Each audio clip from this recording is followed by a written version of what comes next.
Welcome to சாமி spoken English. இந்த வீடியோவில் ஃப்ளூயண்ட்டாக இங்கிலீஷ் பேசுகிறதுக்கும் இலக்கண பிழை இல்லாமல் இங்கிலீஷ் எழுதுறதுக்கும் ரொம்பவே யூஸ்ஃபுல்லாக இருக்க போகிற 6 vocabs பார்க்க போகிறோம்.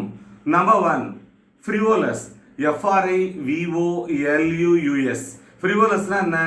அசட்டுத்தனமான அல்லது விளையாட்டுத்தனமான அர்த்தம்.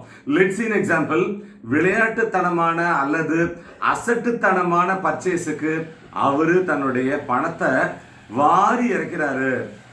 He squanders his money on frivolous purchases. He squanders his money on frivolous purchases.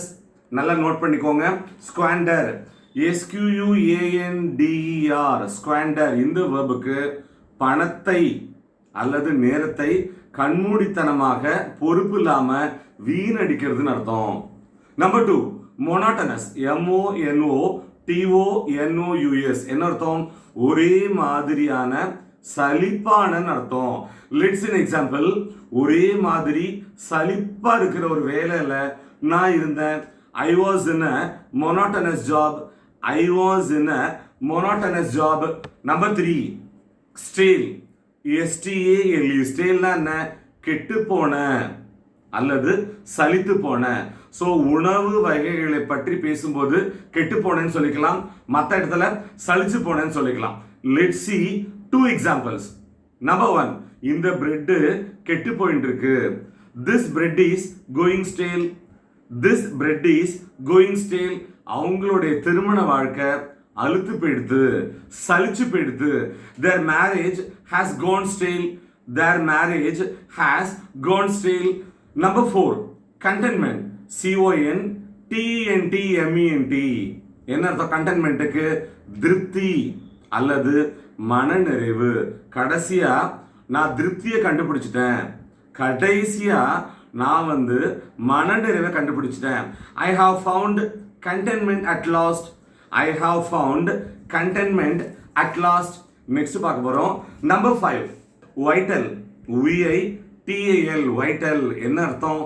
முக்கியமான அல்லது இன்றியமையாதன்னு அர்த்தம். Let's an example. நம்மளுடைய மனநலனுக்கு நல்ல தூக்கம் முக்கியமானது, இன்றியமையாதது. Good sleep is vital for our mental health. Good sleep is vital for our mental health. So இந்த வீடியோவோட லாஸ்ட் லெக்குக்கு வந்துட்டோம். Number 6, seedling. SEEDLING. seedling என்ன அர்த்தம்? மரக்கன்று அல்லது நாற்று. So let's see an example. நீ இந்த மரக்கன்றுக்கு, நீ இந்த நாற்றுக்கு டெய்லி தண்ணி ஊற்றணும். You should water this seedling daily. You should water this seedling daily. நல்லா கவனிங்க. வாட்டர் அப்படின்னா தண்ணீர். நம்ம எல்லாருக்குமே தெரியும், அது ஒரு பெயர் சொல். ஆனா தண்ணி ஊத்துறது, அதுக்கு என்ன பண்ணலாம்? வாட்டரை வேர்பா பயன்படுத்திக்கலாம். அந்த சென்ஸ்ல தான் இந்த வாக்கியத்துல நம்ம வாட்டரை பயன்படுத்தி இருக்கிறோம். Dear viewers, useful 6 vocabs. இந்த வீடியோ உங்களுக்கு ரொம்பவே ஹெல்ப்ஃபுல்லா இருந்திருக்கும் நாங்க நம்புறோம். மீண்டும் அடுத்த பாடத்தில் சந்திப்போம். தேங்க்யூ.